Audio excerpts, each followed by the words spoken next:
बास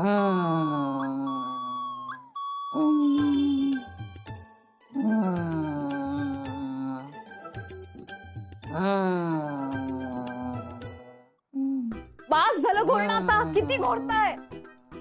मला एकदा बाहेर पडता आलं असतं ना तर या बाईचं नाक दाबून तोंड बंद करून टाकलं असतं. बास आता, उठा. अहो किती वाजले? 2 वाजले. राघव अजून घरी आला नाहीये.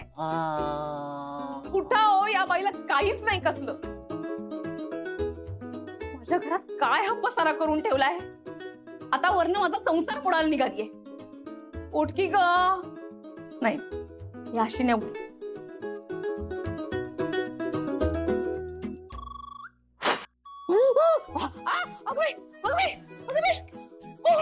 उंदीर सोफ्यावर कसं काय? सोफ्यावर पण शिरलास तू? नाही नाही नाही, उंदीर नाहीये. एका मोठ्या चिचुंद्रीनी हा सगळा पसारा करून ठेवलाय. उंदराला सुद्धा लाज वाटेल एवढा मोठा पसारा करायला.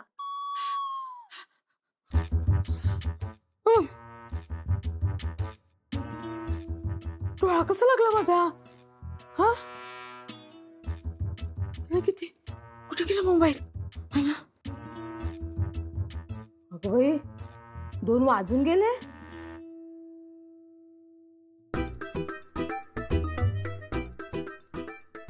दरवाजा आतून बंद आहे. राघव, ए राघव. राघव नाहीये घरात, तेच तर सांगते ना. राघव, राघव घरात नाहीये, मी काय सांगते? राघव, राघव, आताच का रे? अरे देवा, आलाच नाही हा. काय हाऊस होती लग्न मोडायची कोणास ठाऊक. झालं असतं लग्न तर घर आवरायला कोणीतरी आलं असतं ना. आता फोन करा, चौकशी करा, तो उचला, बटन दाबा, ते कानाला लावा. या बाईचं ना आयुष्यात काही होणार नाही.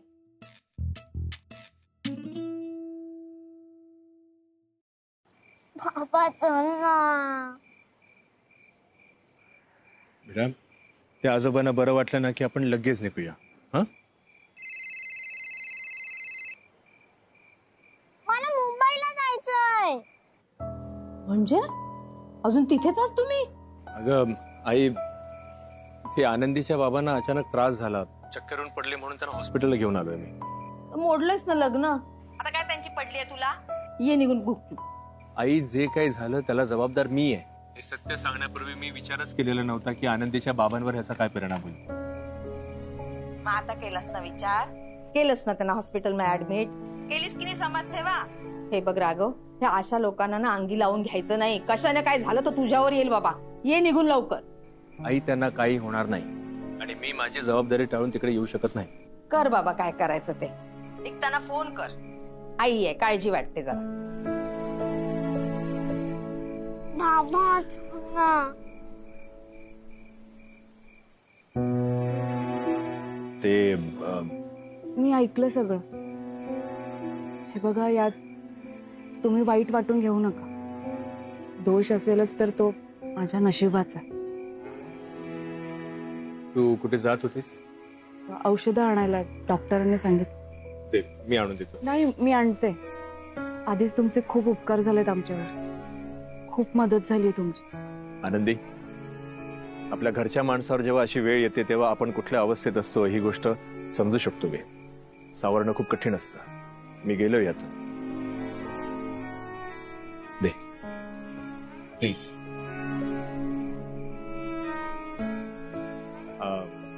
मी जाऊन येईपर्यंत चिंगीकडे लक्ष ठेवशील प्लीज? मी आलो लगेच, पटकन. बाबा काय? मी पण येणार. चिंगी, मी पटकन जाऊन येतो, लगेच येतो. हा, तू थांब. नाही, मी पण येणार. चिंगी, मी आहे ना. चल आपण आत जाऊ. नाही बाबा, ही मला आत नेते. आत गेल्यानंतर कोणीच बाहेर येत नाही. तिला फोर्स नको करूस. ती नाही येणार आतमध्ये.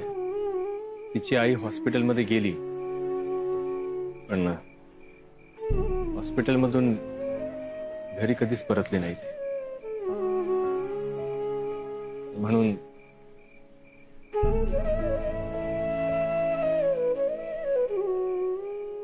चिंगी ये. मी आलोच. चिंगी, आपण आत नको जायला. हा, आपण इथे बसूयात गाडीत. नाही, चिंगी नाही, रेवा म्हणायचं तुम्हाला. बर, रेवा, गाडीत बसूया. मी बसेन.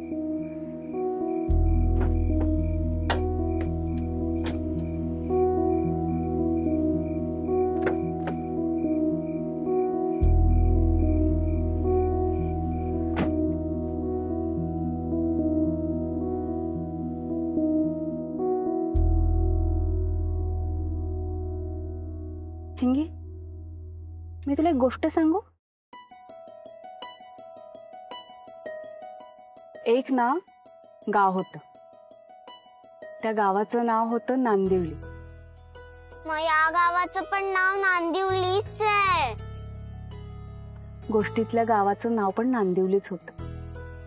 त्या गावात ना एक छोटीशी मुलगी राहत होती. काय बरं तिचं नाव होतं? चिंगी. एवढीशी चिंगी. तिचे पण बाबा होते. गे बाय माझे, तुला कसं माहित? तिचे पण एक बाबा होते.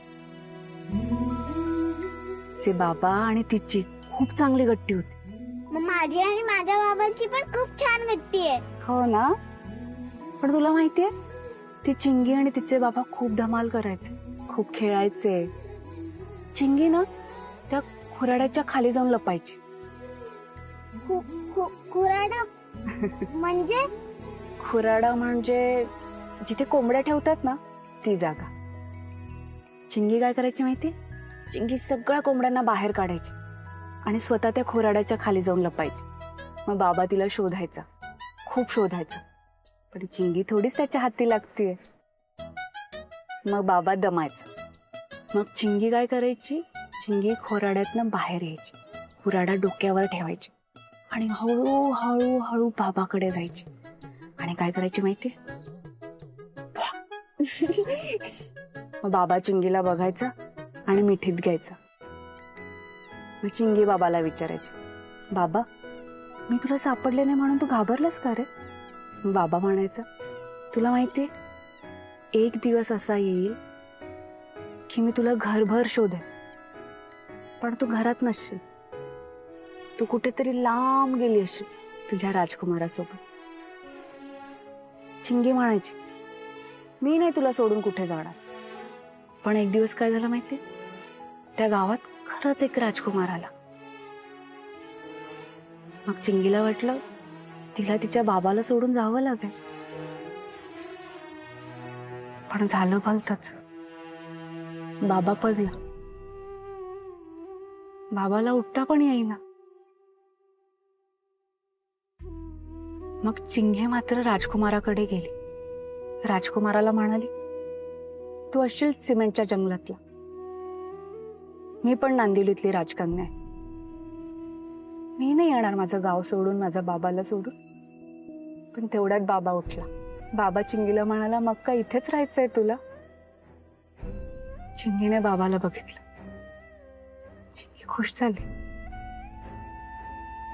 बाबाकडे गेली आणि बाबाला घट्ट मिठी मारली. बाबाला म्हणाली, माझं आबा हसत, थैसरच माझं राज्य.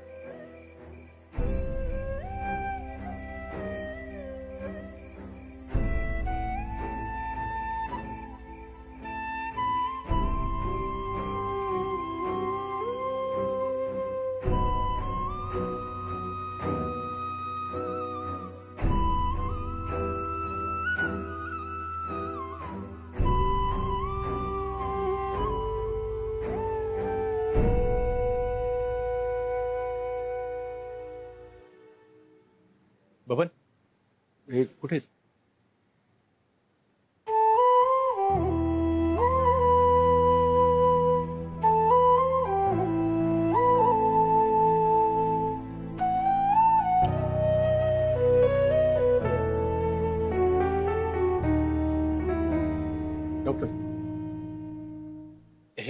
कशामुळे झालं असेल एवढं? कोणत्या तरी गोष्टीचा धक्का घेतला असणार, त्यामुळे बीपी एकदम शूट झाला. त्यामुळेच त्यांना चक्कर आली. आणि बरं झालं तुम्ही त्यांना वेळेत आणलात. आता फक्त त्यांनी औषधं वेळेत घ्यायला हवी आणि आता त्यांना आरामाची गरज आहे. Thank you doctor. काळजी घ्या. आराम करा, आराम करा. डॉक्टर आता सांगून गेलेत काळजी करण्याचं काहीच कारण नाहीये. फक्त आता तुम्हाला वेळेवर औषधं घ्यायची आहेत आणि भरपूर आराम करायचा आहे. लवकर बरं व्हायचंय ना? आता बघा, माझ्या आनंदीसाठी परत उभ्या राहावं लागतं. आनंदी कुठे आहे?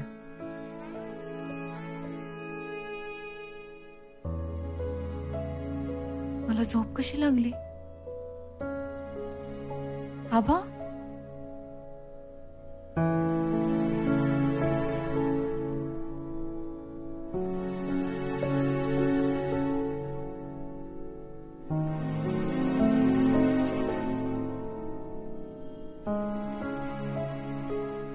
बबन, चिंगीकडे लक्ष ठेव. ओ ताई थांबा. आबा, हो, हे तुमच्या आबाचेच कपडे आहेत, दशावताराचे दिसतात.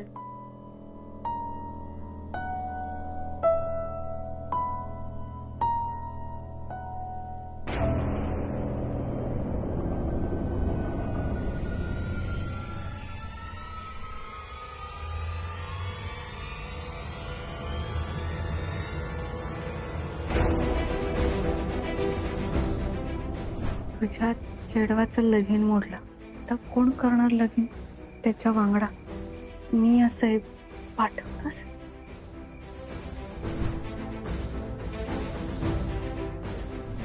मुंडावळे बांधून तयार असेल. पाठवतस चेडवाक? उचलून नेव काय तुझ्या आनंदीक?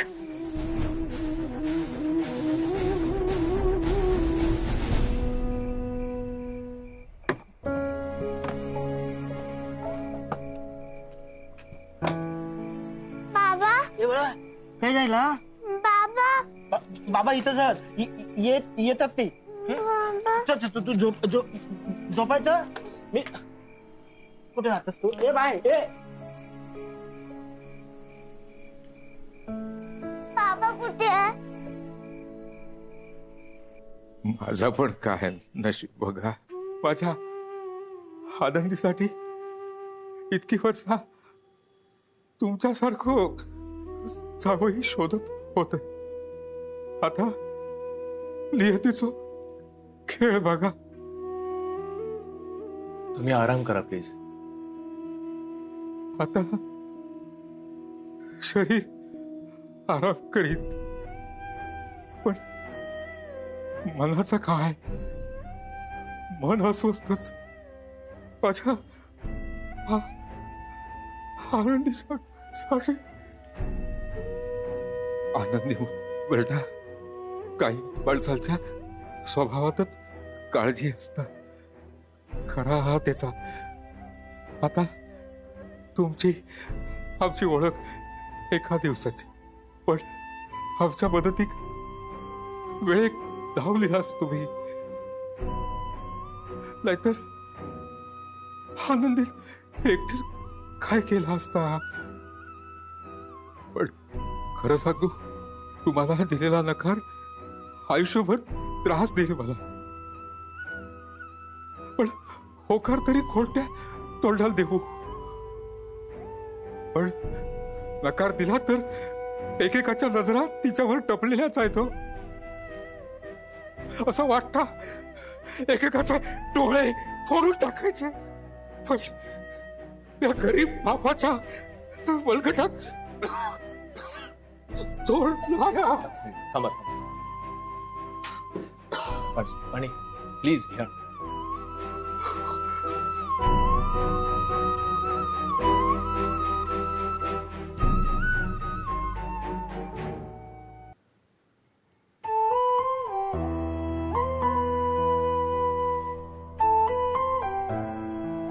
बघा, ह्या लग्नाला नकार दिला तुम्ही पण खरं तर ह्यात तुम्हाला वाईट वाटण्यासारखं असं काहीच नाही. बाप म्हणून तुम्ही जो निर्णय घेतला मला तो पटलेला आहे.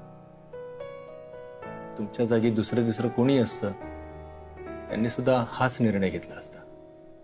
मी हे एका मुलीचा बाप आहे. माझ्या जीवापेक्षाही जास्त प्रेम करतो मी माझ्या चिंगीवर.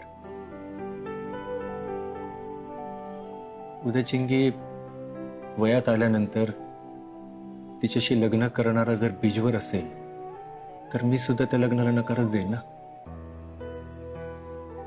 ह्या मुली आपल्या बापावर खूप जीव लावतात.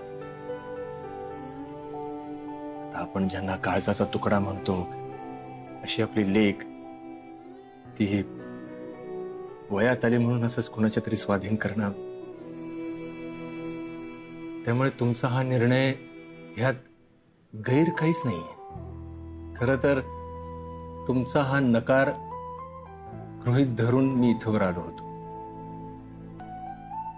तसही सवय आहे मला या नकाराची. पण माझा या लग्नाला होकार आहे.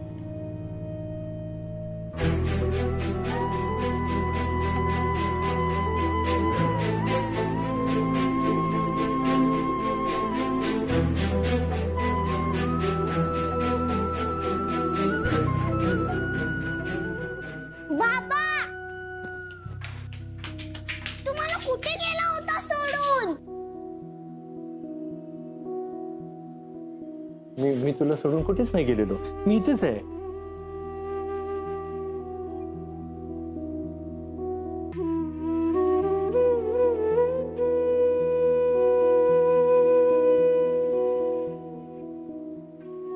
अगो अगो रडा नको.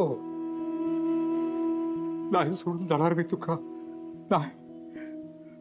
ता तू तू बोललास ना.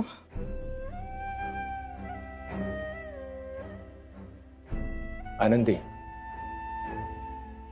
तू आता जे काही बोललीस खरं आहे ते?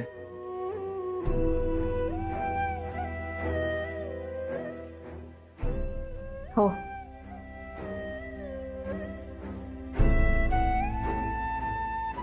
मी या लग्नासाठी तयार आहे. आनंदी, मी आज तुमच्यासाठी जे काही केलं म्हणून तू हा निर्णय तशी तसं करू नकोस. हे बघा, तुमच्या जागी दुसरं कोणी असतं तरी सुद्धा मी असाच वागलो असतो एक माणुसकी या नात्याने. प्लीज, मी जे काही केलं त्याचं तू बर्डन नको घेऊस. नाही नाही, त्यासाठी नाही. मला जाणीव झाली तुम्हाला तुमच्या घराला माझी आणि मला माझ्या आबांना तुमची गरज. माझा मनापासून होकार आहे.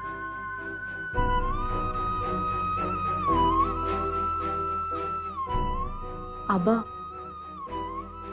मी आनंदाने तयार झाले लग्नात.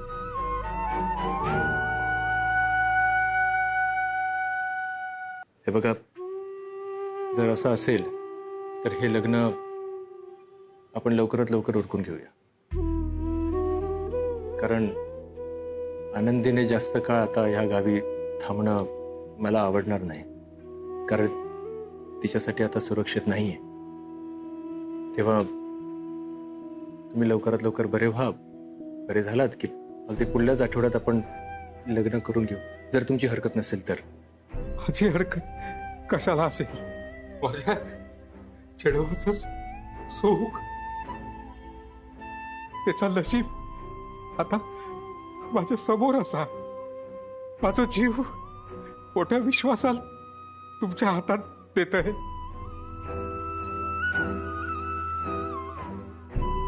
आजपासून